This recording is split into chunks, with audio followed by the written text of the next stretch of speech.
all, it's Bob from the Guitar Show again, still in lockdown, so still flying solo. Today, in response to some popular demand, you seem to like the video I did about the Gibson thin lines, so I'm going to run through my Les Pauls today. So you've seen some of them before, but probably never lined up as 5. I'm going to do them in chronological order, which enables me to talk a little bit about Les Pauls and the way they developed. They were introduced in 1952 by Gibson, and the first iteration of the guitar had a long tailpiece with strings that wrapped underneath the bridge, same tailpiece shape that's on an ES225 if you're interested. It had quite a nice chunky neck, gold top, 2P90 pickups, very much like this, but the neck angle, the neck was set quite flat into the body, and that meant that the bridge had to be really, really low. And indeed the strings had to go under the bridge to even get a decent action. And players didn't like this, not so much for the neck angle, because they couldn't palm mute the strings, because the strings were the wrong side of the bridge. So that guitar wasn't particularly popular. Strange, because a lot of people have taken that guitar and converted it with a stop tailpiece or a tune-o-matic in later years, and many people say they're some of the best sounding Les Pauls of all. So it's a pity that they got the hardware appointments wrong. But that was 52-53, and in 53 this second variant was introduced, which is known as the wraparound. So it has a single stop tailpiece, the strings wrapped around it, still 2P90s with a toggle switch, and it's a classic gold top. This one's in pretty good shape. This one comes from 1954. I got it from the good guys at Rumble Seat Music. Hi guys, hi Elliot. Good guys, very straight. I bought this guitar without seeing it. I bought this online entirely from their in-hand description. I wouldn't actually do that in the UK, but there are a few dealers in America who are pretty straight guys. They charge good money for instruments, but they're pretty good guys.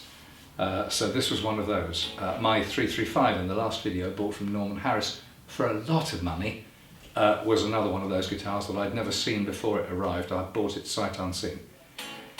So, as I say, this is a 1954 Les Paul Gold Top. Let's move on chronologically to the next model I've got. Right, guitar number 2 is a Les Paul Junior from 1955. This is quite a recent purchase. Well, I bought it about 4 years ago. I bought it for myself for my 60th birthday because I'm from 55 as well. And I thought it'd be nice to have a guitar from 55. I didn't actually have one. I thought I didn't have a really nice single cut Junior, and a good friend of mine called Mike was passing a store in London's Denmark Street one day, and he knew I was looking, and he phoned me up and said they've got a nice one in there, go and have a look. So I popped in, it wasn't far from my office, popped in, picked it up and bought it straight away. It's a great guitar. This guitar was introduced in 1954. The first bodies, I believe, were made of maple, and then they converted in 1954 or 5 to mahogany. This one's a mahogany slab, in pretty good condition as you can see. Nice big fat round neck like the 54 gold top I've just shown you. Original skinny frets, so a little bit of a handful to play. And a couple of things of detail about these guitars. They changed very slightly over the years. I think in 56, just after this one, they moved the single bridge pickup a little bit away from the stop tail bar and the stud tailpiece. The reason they did that is that the piece of wood between these two isn't particularly strong. These guitars, they have a tendency for the bridges to lean forward slightly, which messes up intonation and action. But some of them, in extreme cases, this little thin piece of wood here can actually collapse, which means it needs quite a serious luthier repair. So this guitar doesn't have that problem, but many 54s and 55s do. They fixed it by 56 and they moved the pickup in 1/4 of an inch, maybe not even 1/2 an inch. That makes those guitars, believe it or not, makes them slightly smoother, slightly less sharp, just that little movement of the pickup. And the other thing about 56s and 57s and 58s is that the neck profile becomes slightly less C, it becomes slightly flatter, and many people find them slightly easier to play. But this guitar is pretty much all there. sounds fantastic. I haven't got it on drive, but you can hear what a drivey kind of sound. This guitar wants to be put into an overdriven amplifier really badly. And you know, this is the guitar that was made famous by people like Leslie West, Mick Ralphs, Martin Barr played one in Jethro Tull on Aqualung, and it is a fantastic all-round guitar. Now, the vintage market being the vintage market, these guitars aren't cheap these days, but compared to some of the other stuff that's out there, they're still amazing, amazing value. You can get an incredible playing guitar, doesn't have to be clean like this, incredible playing guitar that sounds extraordinary for maybe £4,500.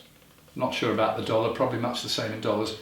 Okay, that's a lot of money, but for this kind of sound and this kind of guitar, not really, not really. Fantastic guitars. So I'm a big fan of single cut juniors. I've only got one. I'm going to show you a double cut junior in a minute. These, I find the tone is slightly fatter, smoother, richer, whereas the double cut's a little shoutier. But let's move on to instrument number 3. Okay, instrument number 3, I'm not going to dwell on for a long time. This you've seen before. There's a dedicated video about it on the channel and various other videos. This is my 1958 Sunburst Les Paul Standard. Pretty good shape. As I've said, you know, this is the configuration that came after the gold top, after the wraparound gold top. They kept the P90s and put a tunematic bridge on first. That was in about 55 through 56. In 57, they introduced this configuration of the brand new humbucking pickups, stop tailpiece and tunematic bridge on a gold top. And that gold top, 57, early 58 gold top, is actually the guitar that I set out looking for when I started buying vintage guitars. Didn't find one, ended up with this boy instead. Not bad. Okay. So, I won't say much more about this because you've seen it elsewhere, but this is the 58 Les Paul. Oh, just one thing to say about the neck profiles. 58 profile, quite a big C, flattens out a little bit to a D in 59, in 60 it becomes really skinny, and the paint job changes in 60s as well because they found a way of stabilising the red dye so it didn't fade. So very often you get 60s that are often called tomato soup Les Pauls because they really are still very red and yellow. This started life as red and yellow and it's just faded to a kind of T-burst. Some of my favourites are the ones that fade completely to yellow, called lemon drops, and I think they look fantastic. Anyway, there you go, that's a 58 Sunburst, but let's move on to the other guys in the collection. Yep. Right, guitar number 4 is a 1960, early 1960 TV yellow double cutaway junior. So still got the wraparound bridge, single P90, the black top hat knobs. This is, take the plectrum out, this is a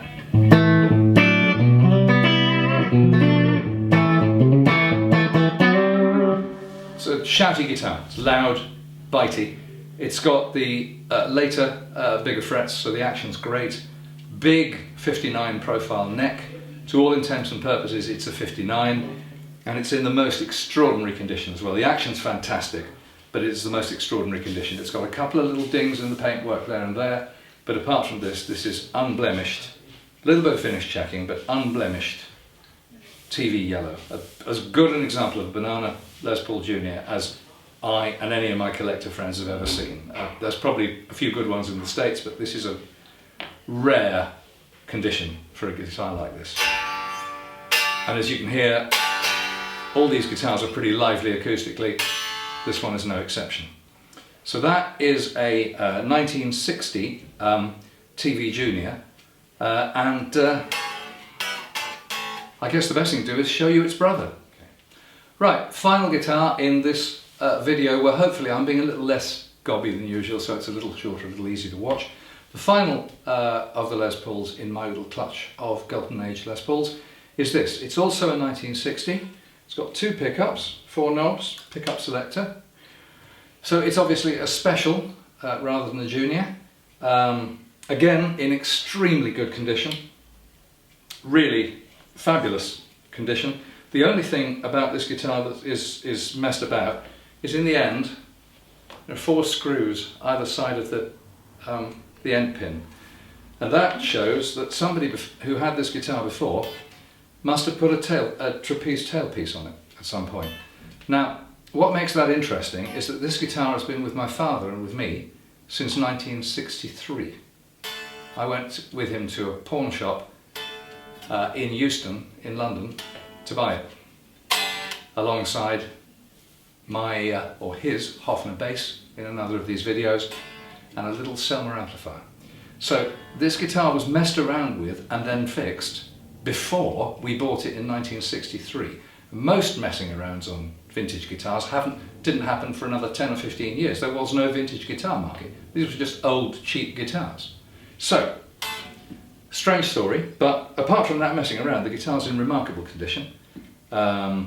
This guitar came in 3 configurations. The first one had the pickup switch back up here.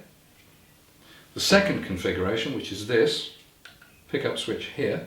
And the third one, this pickup, because a lot of these guitars broke. They broke at the headstock, or more often they broke at the heel joint, because the joint in here is not very strong, it's quite thin. So they moved the pickup back about ½ an inch. This little gap is covered by a small extra bit of black plastic with 2 brass pins in it, as per the original. In the later version, the pickguard actually wraps around this pickup. So you can tell roughly what the age of one of these guitars is from those details. The other thing is slightly later guitars would have had reflector knobs in 1960, but both these TVs are early. Now, the curious thing about it is that this has an earlier serial number than the Junior I've just shown you, but the neck profile is skinny. This is absolutely a 1960 neck profile, if I ever saw one. This is exactly what a 1960 Les Paul standard sunburst would feel like. Much, much skinnier. Combined with the binding on the neck, I find this is the least comfortable of the Les Pauls I've got to play. And I don't naturally pick this guitar up at home as often as I should.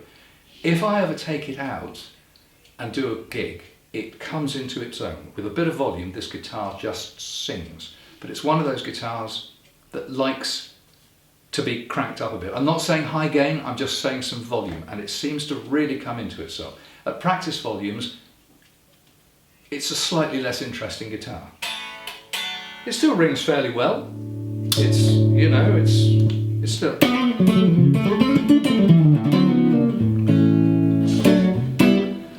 but it's slightly duller at quiet volumes. Anyway, apart from that, not much else to say about it, except for the unusual thing is that these Les Pauls, specifically the TV specials, did not have any silkscreen headstock logo on them. I thought when I got this guitar that it had wiped off, but I did some research and it turns out it never had one. So the guitar is all original as per, yeah, that's it. So, I'm going to stop there. As I say, try to make this video a bit shorter. Hope you've enjoyed it as ever. Thank you so much for all the incoming comments and questions and stuff I'm getting. Really appreciate you watching, really appreciate the generally extremely positive tone of all your comments. And do please keep them coming, and I'll try and keep coming up with ideas for videos to show you. I think I might do one on my my old Fender Strat next, because it's a tasty guitar and it hasn't had an outing for a while. So I might do that. But in the meantime, goodbye, good luck, and do stay well during this horrible virus and lockdown thing. Bye.